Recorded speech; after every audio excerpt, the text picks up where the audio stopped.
3.1.A.6 Demonstrasi kontekstual. Modul 3.1 Pengambilan keputusan berbasis nilai-nilai kebajikan sebagai pemimpin. Saya Sofa Fuadi SPD, guru SD Negeri 02 Tundagan, calon guru penggerak Angkatan 5 Kabupaten Pemalang. Saya melakukan wawancara dengan dua kepala sekolah, yaitu wawancara dengan kepala sekolah Bapak Ahmad Suwadi SPD SD, Kepala SDN 02 Tundagan, dan kemudian wawancara dengan Bapak Waluyo SPD SD, Kepala SDN 04 Bongas.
Hal-hal menarik apa yang muncul dari wawancara tersebut? Pertanyaan-pertanyaan mengganjal apa yang masih ada dari hasil wawancara bila dibandingkan dengan hal-hal yang Bapak pelajari seperti 4 paradigma, 3 prinsip, dan 9 langkah pengujian? Apa yang Bapak dapatkan?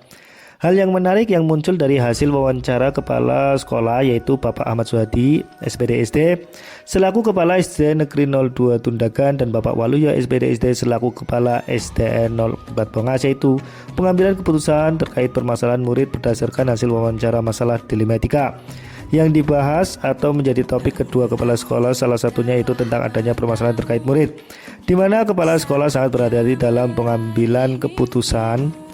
Pertanyaan-pertanyaan mengganjal yang masih ada dari hasil wawancara bila dibandingkan dengan hal-hal yang dipelajari, antara lain yaitu bagaimana hubungan pengambilan keputusan yang dibuat dengan 4 paradigma, 3 prinsip, dan 9 langkah pengujian pengambilan keputusan.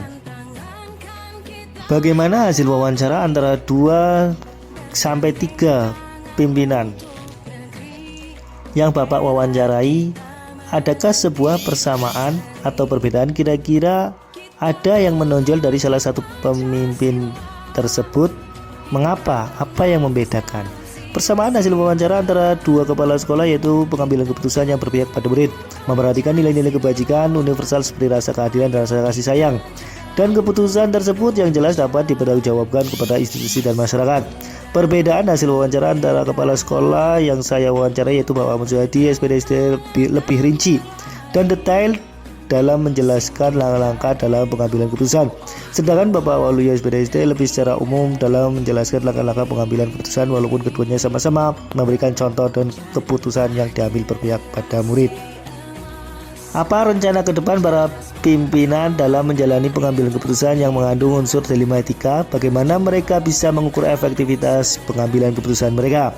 Rencana ke depan dalam menjalani pengambilan keputusan yang mengandung unsur dilema etika seperti yang disampaikan Bapak Ahmad Suwadi SPD SD dan Bapak Waluyo SPD SD pada dasarnya sama, baik dari segi langkah-langkah maupun tujuan, yaitu berpihak pada murid.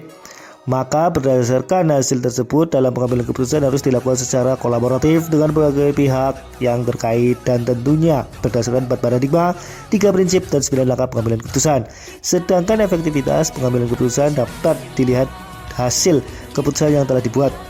Bahwa keputusan yang telah dibuat dapat berpihak kepada murid dan menjadi lebih baik lagi. Hal tersebut menunjukkan efektivitas dalam pengambilan keputusan. Bagaimana Bapak sendiri akan menerapkan pengambilan keputusan dilema etika pada lingkungan Bapak, pada murid-murid Bapak, dan pada kolega guru-guru Bapak yang lain? Kapan Bapak akan menerapkannya?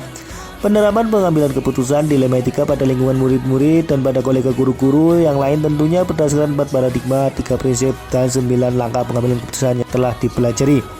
Penerapan tersebut akan dilakukan secepatnya dalam pengambilan keputusan. Terima kasih, semoga bermanfaat.